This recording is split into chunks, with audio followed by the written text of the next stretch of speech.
ఇంట్లో కూర్చుని ఇంగ్లీష్ నేర్చుకోవాలనుకుంటున్నారా? అయితే వెంటనే మా స్పోకెన్ ఇంగ్లీష్ క్లాసెస్‌కి కాల్ చేయండి.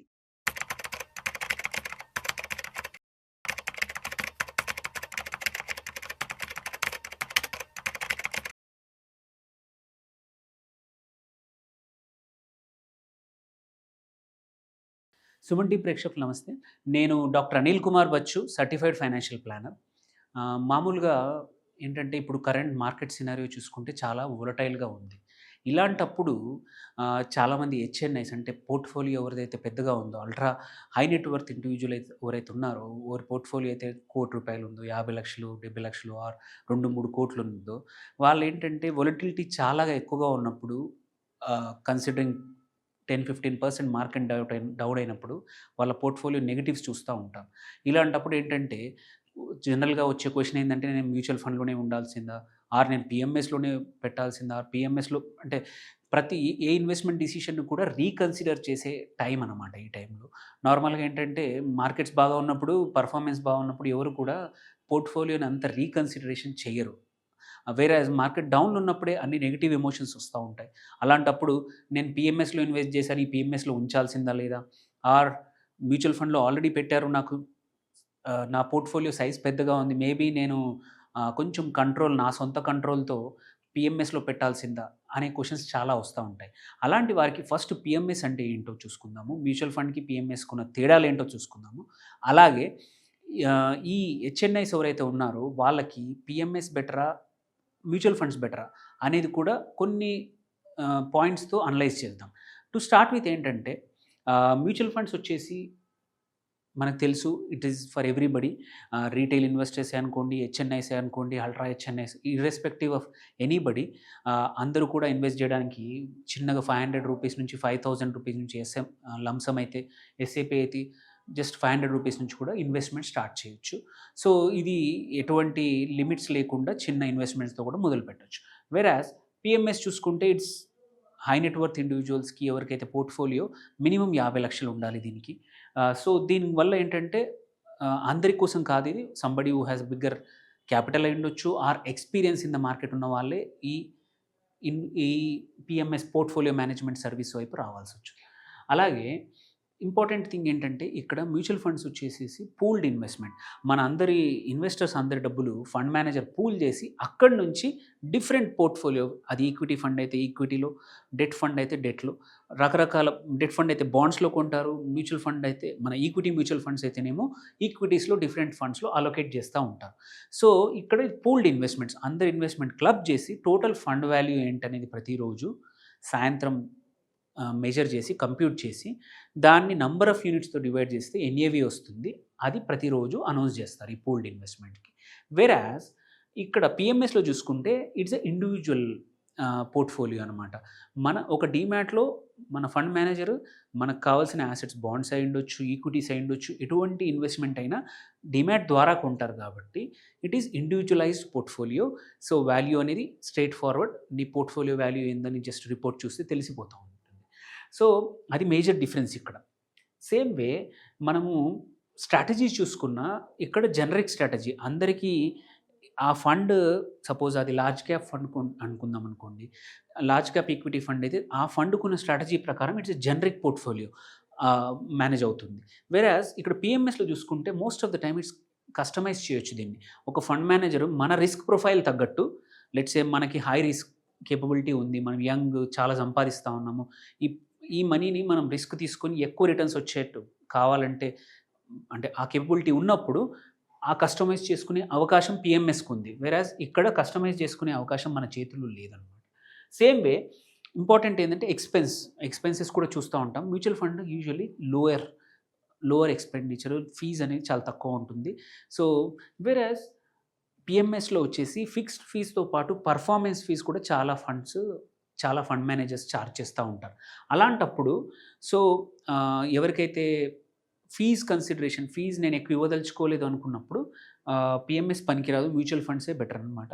వేరాజ్ రిస్క్ చూసుకున్నా సరే బికాజ్ ఇక్కడ లోవర్ అంటే ఒక జనరిక్ స్ట్రాటజీ వాడతారు అండ్ మన మనీ అనేది పూల్డ్ అవుతుంది కాబట్టి ఏయుఎం కూడా పెద్దది. అలాంటప్పుడు నంబర్ ఆఫ్ ఈక్విటీస్ ఇన్వెస్ట్ చేయగలిగే ఆప్షన్స్ కూడా మోర్ ఉంటాయి. 25-30 కంపెనీస్‌లో ఈ ఫండ్ ఇన్వెస్ట్ చేస్తుంది. సో, రిస్క్ కూడా కొంచెం తక్కువ అవుతుంది. వెరాజ్ ఇక్కడ కాన్సంట్రేటెడ్ పోర్ట్‌ఫోలియో ఉండడం వల్ల మనకు రిస్క్ అనేది హయ్యర్ ఉంటుంది.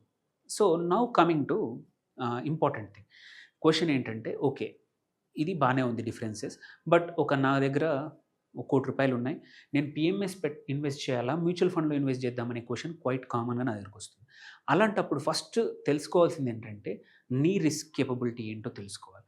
ఇఫ్ మీకు markets apps and downs volatility తట్టుకునే శక్తి ఉందనుకోండి, అలాంటప్పుడు పీఎంఎస్ ఎంటర్ చేసే అవకాశం ఉంది.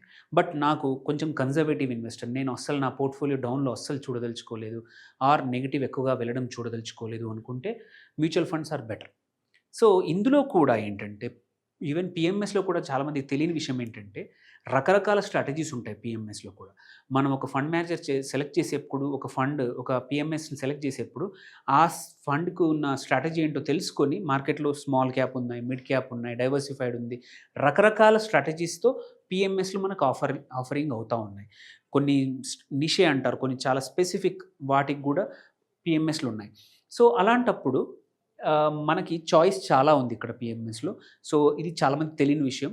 మనం తెలుసుకొని మనకు తగ్గట్టు, మన రిస్క్ ప్రొఫైల్ తగ్గట్టు మనం ఒక పీఎంఎస్ సెలెక్ట్ చేసుకునే అవకాశం ఉంది.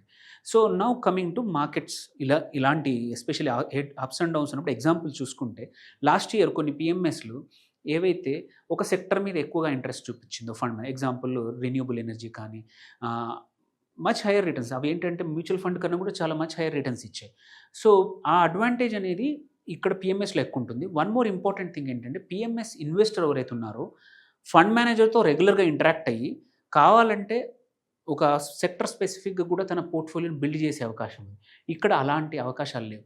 సో, నీకు ఎవరికైతే మార్కెట్ మీద అవగాహన ఉందో, సొంతంగా ఇన్వెస్ట్ చేసుకుంటున్నారో, పోర్ట్‌ఫోలియో బాగా ఉందో, ఒక ఫండ్ మేనేజర్ సెలెక్ట్ చేసుకొని యూ కెన్ ఆల్వేస్ వాళ్ళతో కొలాబరేట్ చేసుకుంటూ నాకు ఇటువంటి సెక్టర్స్ మీద ఇంట్రెస్ట్ ఎక్కువ ఉంది. So, select stocks in this sector. నా పోర్ట్‌ఫోలియోలో X% షుడ్ గో టువర్డ్స్ ఇట్లాంటి గ్రోయింగ్ సెక్టర్‌లో అనుకుంటే కూడా చేసుకునే అవకాశం ఇక్కడ ఉంది పీఎంఎస్. సో, అలాంటి ఇన్వెస్టర్స్ ఎవరైతే do it your self DIY investors అంటాం. అలాంటి వాళ్ళకి పీఎంఎస్ ఈజ్ ఏ మంచి టూల్. తను పోర్ట్‌ఫోలియోని మంచిగా బిల్డ్ చేసుకోవచ్చు. ఒక ఎక్స్‌పీరియన్స్ ఫండ్ మేనేజర్‌తో ఎగ్జిక్యూషన్ చేయించుకోవచ్చు, మేనేజ్ చేయించుకోవచ్చు నీ ఫండ్‌ని. దెన్ ఇంపార్టెంట్ టాక్సేషన్ కూడా ఒకటి ఏంటంటే ఇక్కడ స్ట్రెయిట్ ఫార్వర్డ్ ఈక్విటీ టాక్సేషన్. ఇక్కడ ఏంటంటే ఇక్కడ కూడా నీ taxation could be higher if మీ పోర్ట్‌ఫోలియో అనేది చర్న్ ఎక్కువైందనుకోండి. Short term capital gain tax ఉంటుంది, long term capital gain tax ఉంటుంది.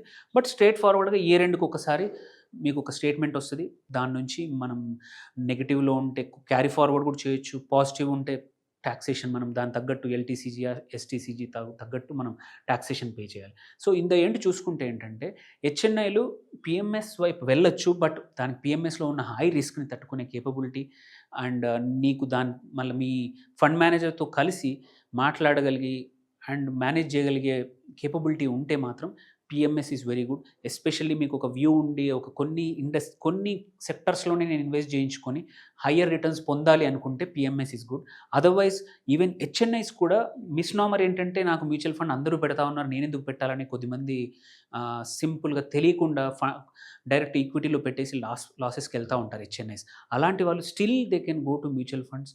స్టిల్ మీకు ఒక డీసెంట్ రిటర్న్స్ వచ్చే అవకాశాలు ఉన్నాయి. మ్యూచువల్ ఫండ్స్ ఏదో అందరూ ఇన్వెస్ట్ చేస్తున్నారని తక్కువగా చూడాల్సిన అవసరం లేదు. ఇక్కడ కూడా హెచ్ఎన్ఐస్కి స్టిల్ సూటబుల్ ఫండ్స్ ఉన్నాయి, స్టిల్ సూటబుల్ సెక్టరల్ ఫండ్స్ ఉన్నాయి, థిమాటిక్ ఫండ్స్ ఉన్నాయి, కొత్తగా వచ్చిన మొమెంటమ్ ఫండ్స్ ఉన్నాయి. సో, రకరకాల స్ట్రాటజీస్తో మ్యూచువల్ ఫండ్స్ ఇప్పుడు ఎస్పెషల్లీ కన్సిడరింగ్ లాస్ట్ 2 yearsలో రకరకాల స్ట్రాటజీస్ వచ్చినప్పుడు ఇంకా హెచ్ఎన్ఐస్ కూడా మ్యూచువల్ ఫండ్స్ సూటబుల్ ఉన్నాయి. హై రిస్క్ తీసుకోవాలనుకుంటే తప్ప పీఎంఎస్ ఎంటర్ అవ్వాల్సిన అవసరం లేదు. సో, హోప్ఫుల్లీ ఈ వీడియో ద్వారా కొంచెం పీఎంఎస్‌కి వెళ్ళొచ్చా లేదా అని హెచ్ఎన్ఐస్‌కి కొంచెం క్లారిటీగా వచ్చిందని అనుకుంటున్నాను.